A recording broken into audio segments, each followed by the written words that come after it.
Hello students, today we are starting with a new chapter, that is chapter 2.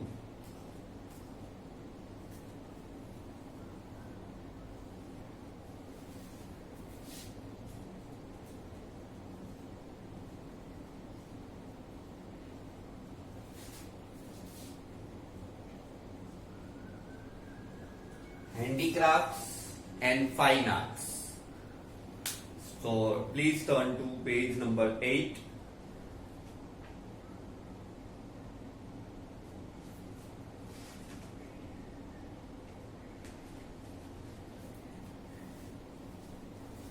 So students, I am reading from page number 8. India is a country of rich cultural heritage. It includes materialistic and genetical heritage. Students, इन दोनों का meaning आपको underline करना पड़ेगा. Genetical heritage का meaning underline कीजिए. A child inherits physical and mental characteristics from parents by birth. This is called genetic heritage. Students, हम कई बार देख के बोलते हैं कि ये अपनी मम्मी पे गया है, ये अपने पापा पे गया है, इसके लुक्स मम्मी से मैच होते हैं, पापा से मैच होते हैं. ये जो आपके फिजिकल और मेंटल लुक्स है, ठीक है, जो आपका मेंटली जो नेचर है, भाई किसी का नेचर थोड़ा गुस्से से भरा होता है, किसी का नेचर थोड़ा जोकिंग वाला होता है, किसी का नेचर थोड़ा अजीब होता है, तो वो भी हम कंपैरिजन करते हैं कि ये इसका नेचर तो अपने फादर जैसा है या मम्मी जैसा है. All these things are called genetical heritage, which you inherit from the genetics. Genetics मतलब parents and grandparents. अब इसके बाद वाली लाइन भी अंडरलाइन करनी है. House, land, estates like properties obtained from ancestors is called material heritage. Material heritage किसको बोलते हैं? मटीरियल मतलब जो मटीरियल से बना हो, जैसे कि लैंड, हाउस, प्रॉपर्टी, ये सब चीजें जो हमें हमारे ही पूर्वजों से मिलती है, ठीक है, उनकी प्रॉपर्टी, उनकी वसीयत, ये सब जो है इसको हम बोलते हैं मटीरियल हेरिटेज. एंड थर्ड है कल्चरल हेरिटेज. कल्चरल हेरिटेज का डेफिनेशन हमने आगे भी देखा फर्स्ट चैप्टर में. What ever man obtains with his intellect and skill. Intelligence और स्किल से इंसान को जो कुछ भी ऑब्टेन होता है, that is called cultural heritage. So in the same manner, tradition, customs, rituals, special types of lifestyle, it is also called cultural heritage. हम लोग इसको भी cultural heritage बोलते हैं. भाई गुजराती लोग जो है, उनके जो ट्रेडिशंस है, वो सब गुजराती cultural heritage का हिस्सा है. बंगाल के जो लोग हैं, उनका बंगाली heritage है. So every region has its own cultural heritage. In addition, the other matters like education, farming, trade, rules, regulation for daily life, festival, entertainment, art, handicraft, belief and skills are also included in the cultural heritage. तो students, आज का जो chapter है इसका आप heading पढ़िए ऊपर, cultural heritage of India, traditional handicraft and fine arts. So traditional handicraft and fine arts are also the types of cultural heritage. They are included in cultural heritage. And this is what we are going to study about in the chapter. Students, आगे बढ़ने से पहले मैं एक बात बता दूं कि ये चैप्टर जो है ना, सबसे इजी चैप्टर्स में से एक है. इजी चैप्टर इसलिए क्योंकि ये पूरा चैप्टर जो है ये लिंक्ड नहीं है, लिंक में नहीं है. सपोज आपको इसमें क्ले वर्क नहीं आया तो आपको लेदर वर्क नहीं आएगा, ऐसा नहीं है, ठीक है. This is not a linked chapter. Each of the handicraft industries is distinct and different. तो अगर आपको कोई एक इंडस्ट्री नहीं आती हो तो इसका मतलब ये नहीं है कि बाकी का चैप्टर समझ में नहीं आएगा, ठीक है. हर एक टॉपिक इंडिविजुअल है. This makes the preparation easy, ठीक है. इकोनॉमिक्स की तरह नहीं है कि जहां पे पूरे चैप्टर को लिंक में समझना पड़े, ऐसा नहीं है. सारे टॉपिक्स लिंक्ड होते हैं इकोनॉमिक्स में, ऐसा नहीं है इसमें. India being an ancient country of the world has its best tradition, social values, dogma. Dogma मतलब हमारा lifestyle. customs and family system. So it is our duty to preserve our cultural heritage. There are references of 64 arts in ancient literature. तो हमारे ancient currencies are also valuable. इसके अलावा handicraft, workmanship, कसाब art, drawing, music, dramatic, dance, ये सब हमारे लिए important है. Education of yoga, it has been considered as a part of cultural heritage which has been accepted by the whole world. For 21st June it is celebrated as the World Yoga Day in the entire world. Now the art of Indian artisans. The beauty of Indian cultural heritage is lying in Indian art of its artisans. They have skillfully developed varied lifestyle of people through remarkable art and handicraft industry. इसमें अलग अलग arts हम पढ़ेंगे. सबसे पहले हम पढ़ते हैं art of clay work.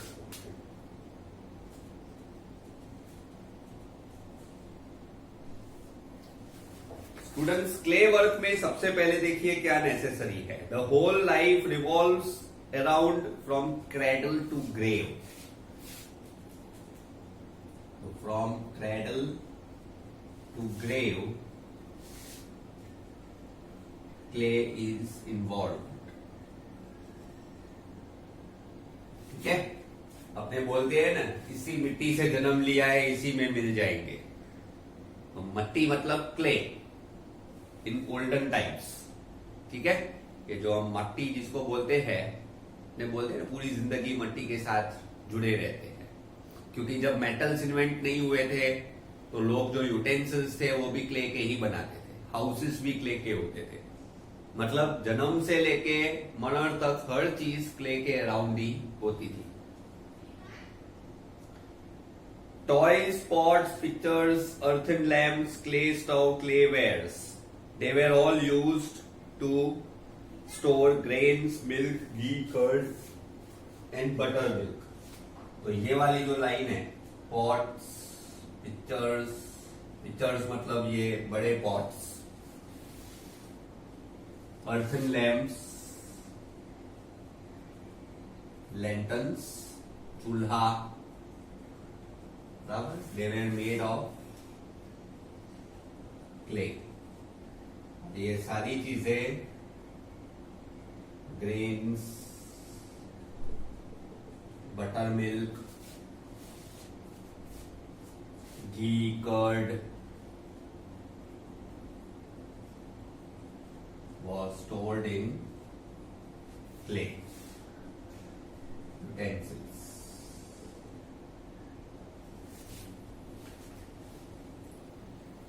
Walls of houses were plastered with paste of cow dung and clay.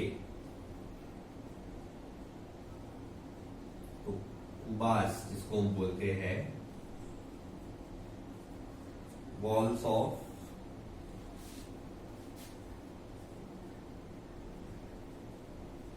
houses and huts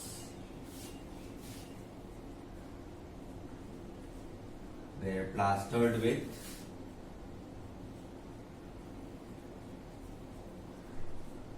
cow dung and clay. इसके अलावा ज्यादातर अपने देखने जाए तो Lothal,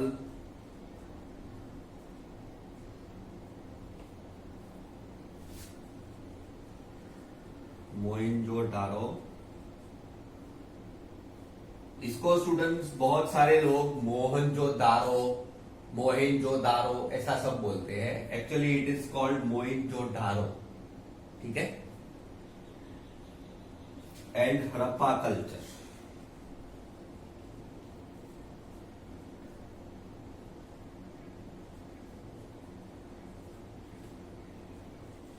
It gives examples of clay.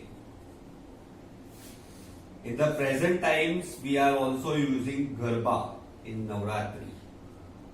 Garba क्या होता है? गरबा यानी वो पॉट जिसके अंदर होल्स होते हैं, उसको सर पे लेके जो लड़कियां है वो डांस करती है. पॉट्स को सर पे रखती है and then the girls are dancing to the tunes of the garba. So that pot is called garba. Garba is used in Navratri, right?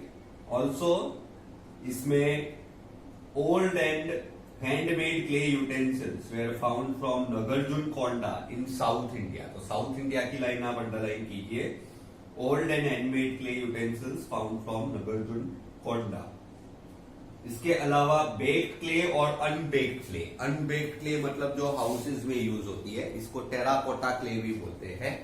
Terracotta clay जो होता है वो अनबेक्ड क्ले होता है। अनबेक्ड का मतलब जिसको भट्ठी में गर्म नहीं किया गया हो। ठंडा क्ले वो घर की दीवारों पे लगाने से, काउडंग के साथ मिक्स करके लगाने से घर भी स्ट्रांग होते हैं और घर के अंदर का जो टेम्परेचर है वो भी कूल रहता है। सो you can underline the lines related to all this or you can write it down.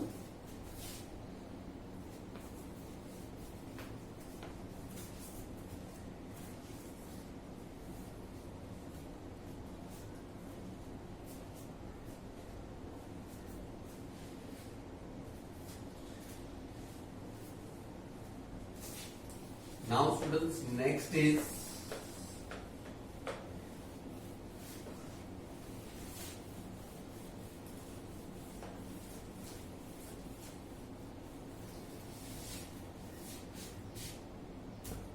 art of weaving.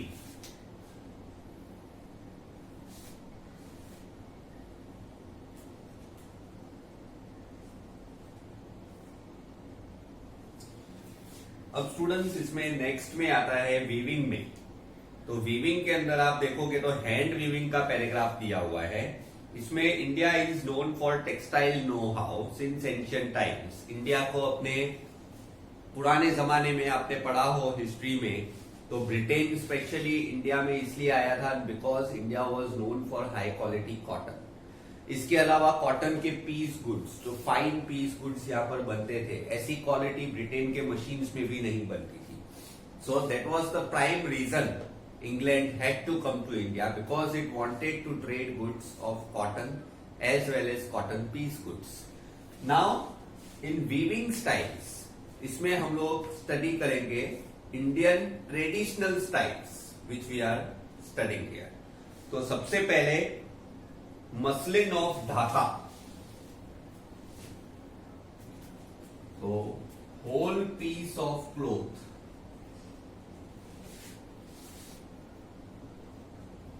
which was called taka of muslin of Dhaka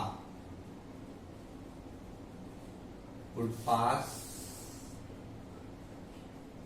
through a ring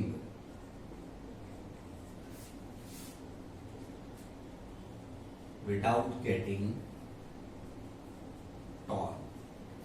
students आप सोचिए, आज आप एक रुमाल लो, रुमाल हैंकरचिफ, और उसको एंड टू एंड एक रिंग में से, रिंग मतलब ये जैसे ये रिंग है, ये फिंगर के अंदर ये रिंग है, इतनी रिंग में से आप एक हैंकरचिफ को एंड टू एंड पास करने का ट्राई करो। उसका नैरो एंड तो पास हो जाएगा, लेकिन जो वाइडर एंड होगा ना वो अटक जाएगा।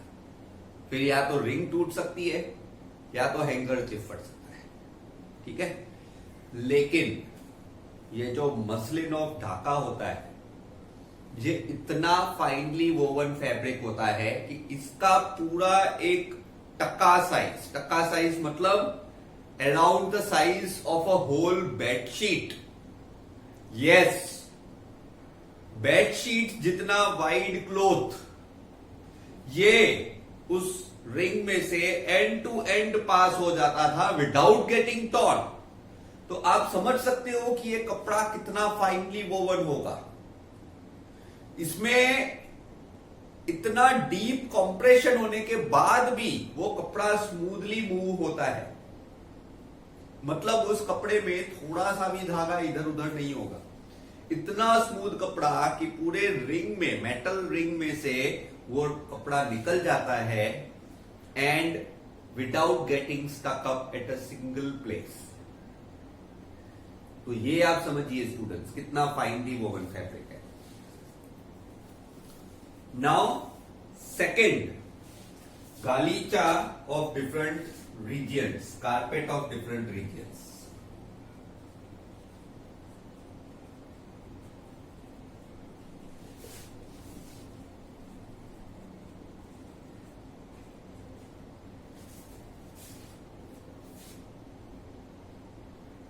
जिसमें मेन है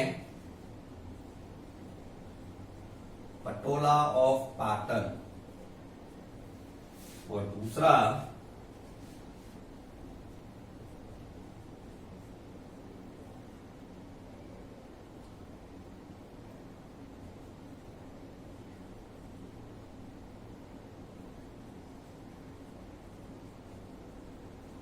Kanjeevaram and Banarasi saris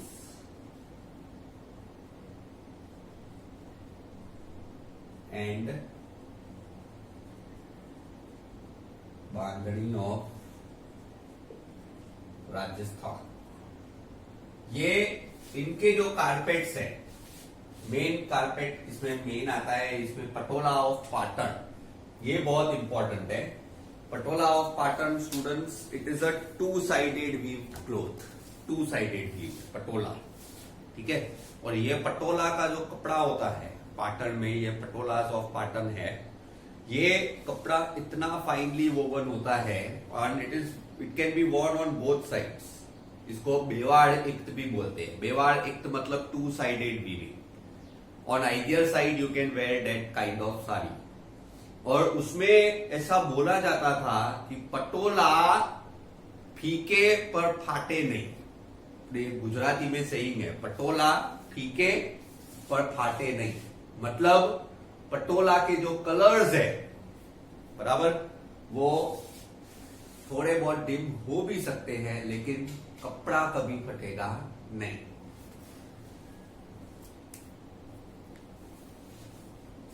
sorry, I just told the phrase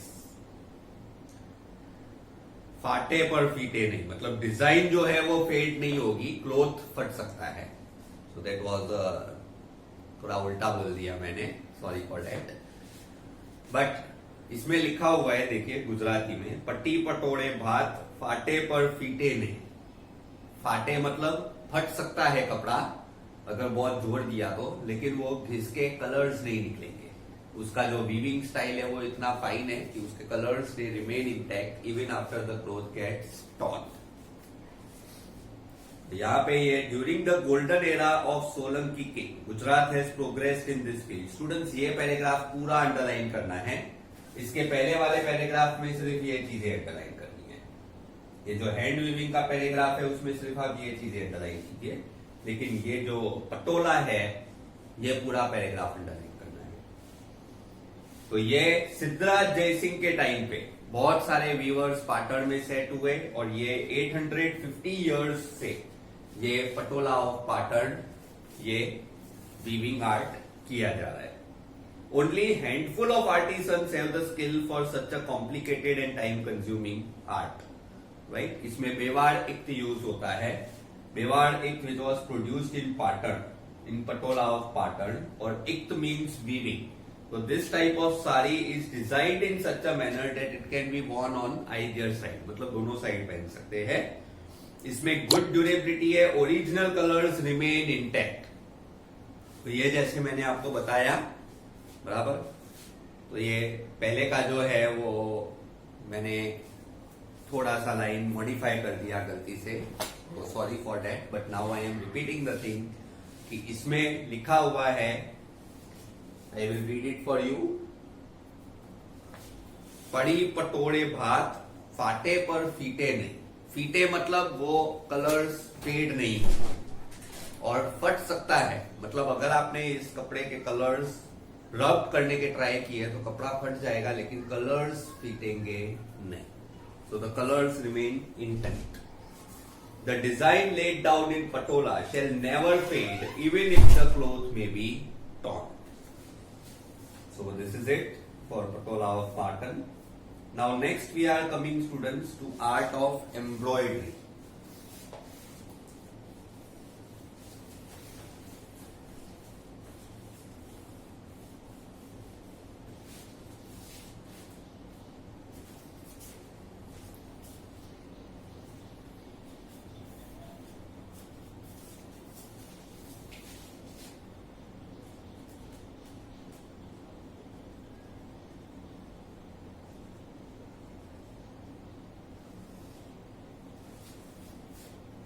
The art of embroidery can be seen on the clothes of idols on statues which were found during the excavation of Harappa and Mohenjo-daro. The art of weaving on the clothes of men, women and children is very famous from ancient times. इसमें art of embroidery, ये clothes of men, women, children, खास करके Sindh, Saurashtra and Kutch, इसमें ये देखा जाता है. Art of embroidery is scene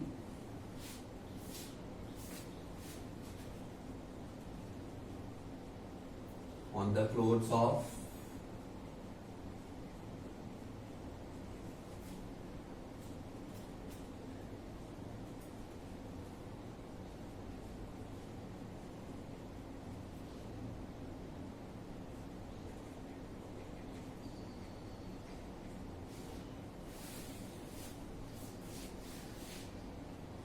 इसके अलावा Kashmiri and kasab work of Kashmir is also well known.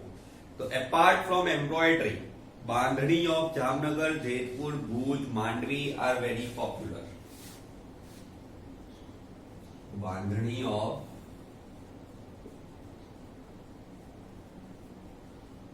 Jamnagar, Jetpur, Bhuj and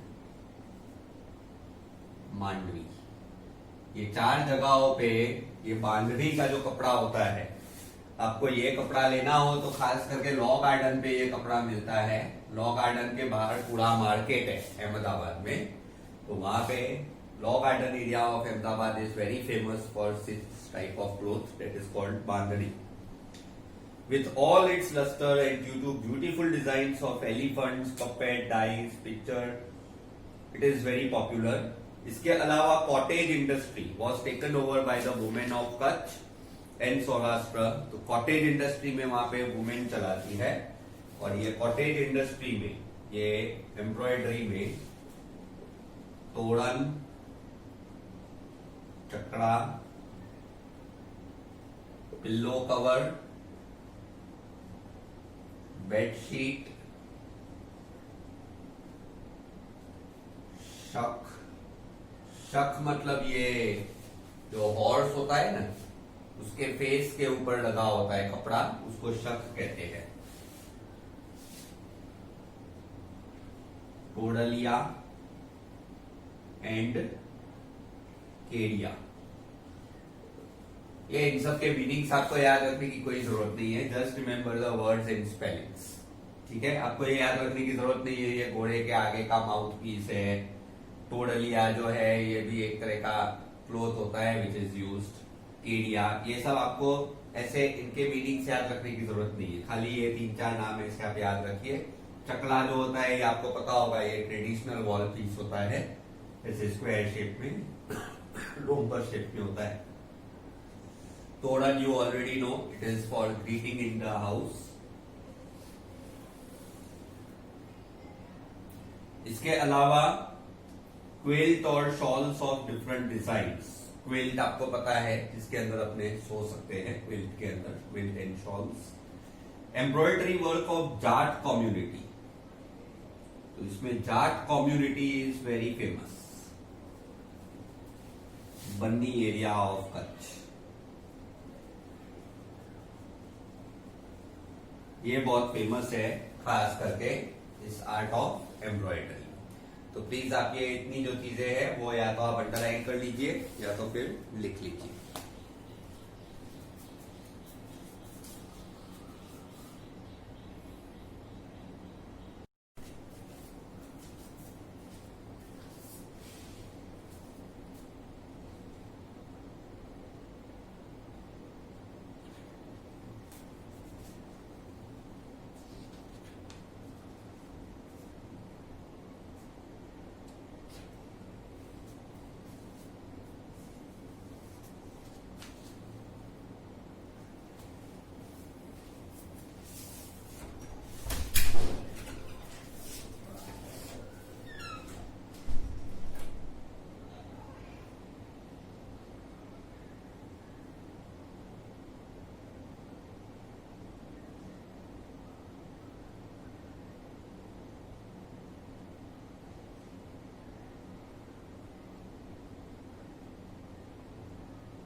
next is leather industry.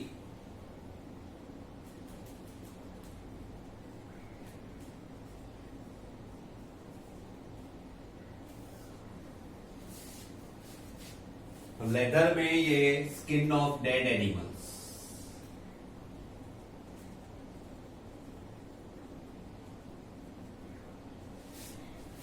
It is used to make mashak. मसाक जो होता है ये डेजर्ट में पानी की थैली होती है, इसमें पानी स्टोर करते हैं। वो पानी जब हम पीते हैं तो वो ठंडा महसूस होता है, क्योंकि ये लेदर बैग जो होती है it protects the water from getting hot in the sunlight. तो ये लेदर बैग जो है ब्लैक कलर की बैग है, उसके अंदर कुछ भी स्टोर करेंगे तो वो ठंडा रहता है। तो मसाक जो है leather bag for fetching water, मसाक है। फिर kos, it is a type of pot. फिर ड्रम, ढोलक, तबला, ये म्यूजिकल इंस्ट्रूमेंट है, आपको पता है tabla. All these are used. इसके अलावा footwear, leather belts,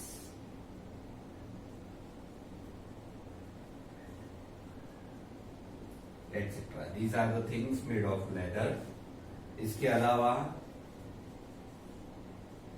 well net mojari of Rajasthan, this is famous, बराबर। इसके अलावा हॉर्स और कैमल के लिए साज, पालन, लगाम और विप। लगाम मतलब ये उसका रस्सी जिससे हम हॉर्स या कैमल को खींचते हैं। विप मतलब वो उसको चाबुक लगाते हैं, ठीक है। साज और पालम मतलब जिसके ऊपर अपने बैठते हैं। कैमल या हॉर्स के ऊपर बैठना हो तो उसका जो लेदर का सीट होता है उसको साज एंड पालम बोलते हैं। लगाम उसको खींचने की रस्सी और विप उसको मारने के लिए। तो ये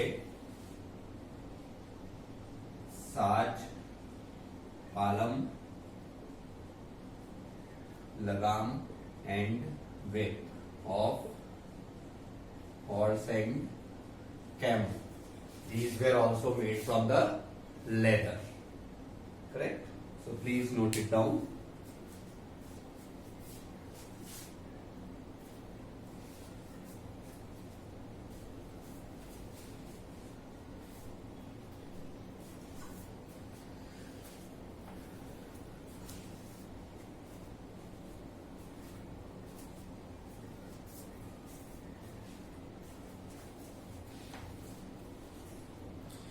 Now students, the next comes is bead work and enamel work. तो अब यहाँ पे देखिए स्टूडेंट्स, जो बीड वर्क है, इनेमल वर्क जिसको हम बोलते हैं, तो हमारा जो समुंदर है जो खास करके ईस्ट, वेस्ट और साउथ डायरेक्शन में है। ईस्ट में आपको पता है बे ऑफ बंगाल, वेस्ट में अरेबियन सी, साउथ में इंडियन ओशियन। तो ये तीनों जगह पे, ईस्ट में बे ऑफ बंगाल, वेस्ट में अरेबियन सी, साउथ में इंडियन ओशियन, ये तीनों जगहों पर जो समुद्र है इसकी लॉन्ग कोस्ट लाइन की वजह से बहुत सारे बीड्स, डायमंड्स, ये सब हमारे शोर्स पर आते हैं। बीड्स यानी मोती। There has been a wide use of gems and diamond since ancient times. तो हमारे trade of diamond and beads it was carried out through sea routes. इसमें खास करके हमारा बिगेस्ट डायमंड कोहिनूर, ये इंडियन डायमंड है जो बहुत ही फेमस है, बराबर। इसको पहले नादिर शाह इंडिया से चुरा के लेके गया और नादिर शाह के पास से ब्रिटेन ने चुरा दिया इसको। तो अभी ये ब्रिटेन के पास है। कुछ लोग बोलते हैं कि ये तो इंडियन हीरा है, इंग्लैंड को वापस लौटा देना चाहिए, लेकिन इंग्लैंड का ये स्टैंड है कि वॉर में जीती हुई चीज कभी वापस नहीं की जाती, ठीक है। और ये चीज हम भी एक्सेप्ट करते हैं, because that is the rule of war. War करने का पर्पज ही एक होता है कि सामने वाले की चीजें जीतनी होती है। तो वॉर में अगर नादिर शाह इंडिया से जीत गया, उसने इंडिया से कोहिनूर ले लिया। वॉर में ब्रिटिश नादिर शाह से जीत गए, उन्होंने उसके पास से कोहिनूर ले लिया। तो अभी जब तक कोई ब्रिटिशर्स को वॉर में नहीं हराए, मतलब हमें इंग्लैंड को अटैक करना पड़े, ठीक है, तो आज के टाइम पे तो अभी हम इंग्लैंड में अटैक करके लंदन के उस म्यूजियम से अपने वो हीरे को लेके आए, that is not possible, right. तो ये अभी जो ये डायमंड है, it is a part of museum in England. यहाँ पे वर्ल्ड फेमस डायमंड्स है, Kohinoor, great Mughal, they are found from India.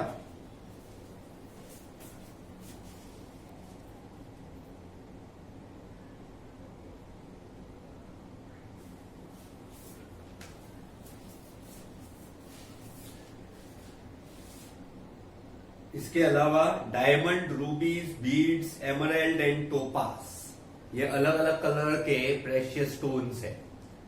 Diamonds, beads, rubies, emerald and topaz, these are different colored stones.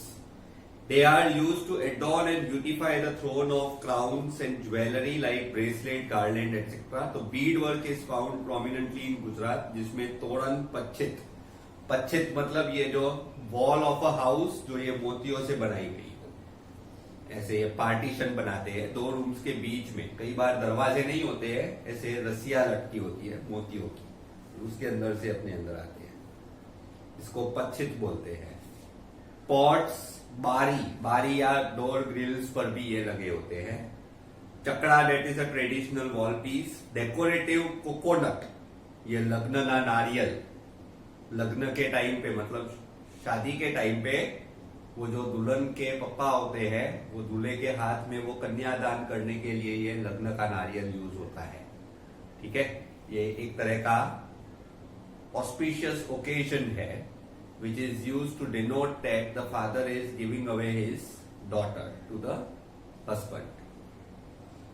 फिर इंटोड़ी, मोडिया, मोडिया मतलब ये जो मुंह को कवर करे, बुलक और horns. Hand fans, hand fans आपको पता है ओडी कामी के आते हैं हैंड फैंस, वो पेपर के होते हैं, ऐसे ही क्लोथ के भी हैंड फैंस होते हैं। Animal back cover, they are knitted in a unique artistic way. So these are the different kinds of bead and enamel work things which are famous in our country. फिर jewellery में तो India बहुत आगे है। India is the only country जिसमें enamel work भी है और गोल्ड एंड सिल्वर वर्क भी है। इनेमल वर्क को क्या कहते हैं स्टूडेंट्स? इनेमल वर्क का मतलब है ये प्रेशियस स्टोन्स, इनको गोल्ड या सिल्वर ऑर्नामेंट्स में सेट करना, ठीक है।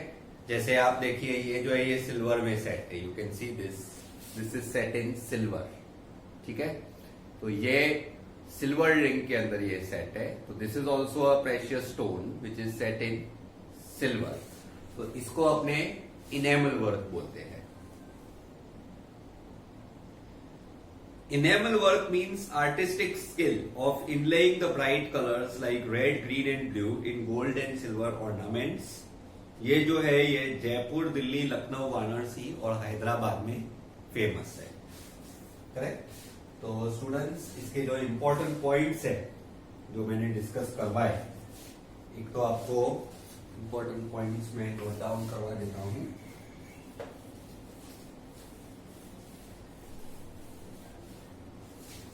So just underline जो फर्स्ट लाइन है ये India coast line,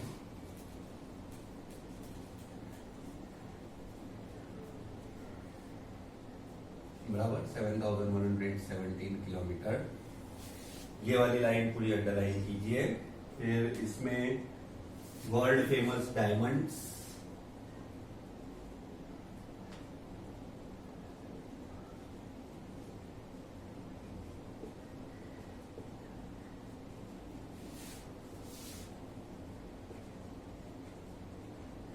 great Mughal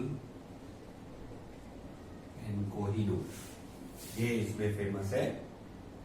फिर इसके अलावा ये वाली लाइन,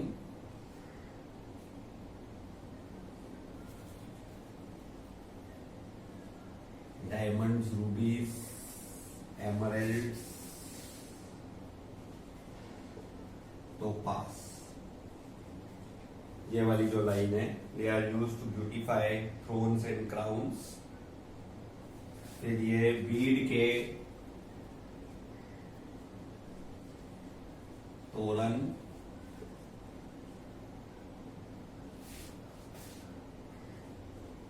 पच्चित, पॉट्स, चक्रा, मोडिया एक्सेट्रा, ये बीड्स में से बने होते हैं। फिर ये डेकोरेटिव कोकोनट, लग्नना, नारियल। इसके अलावा हैंड फैंस,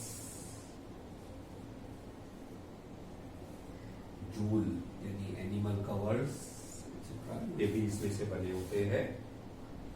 फिर ये इनेमल वर्क यानी art of laying,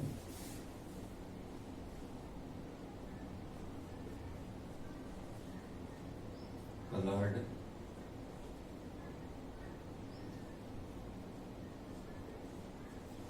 precious stones in gold and silver ornaments।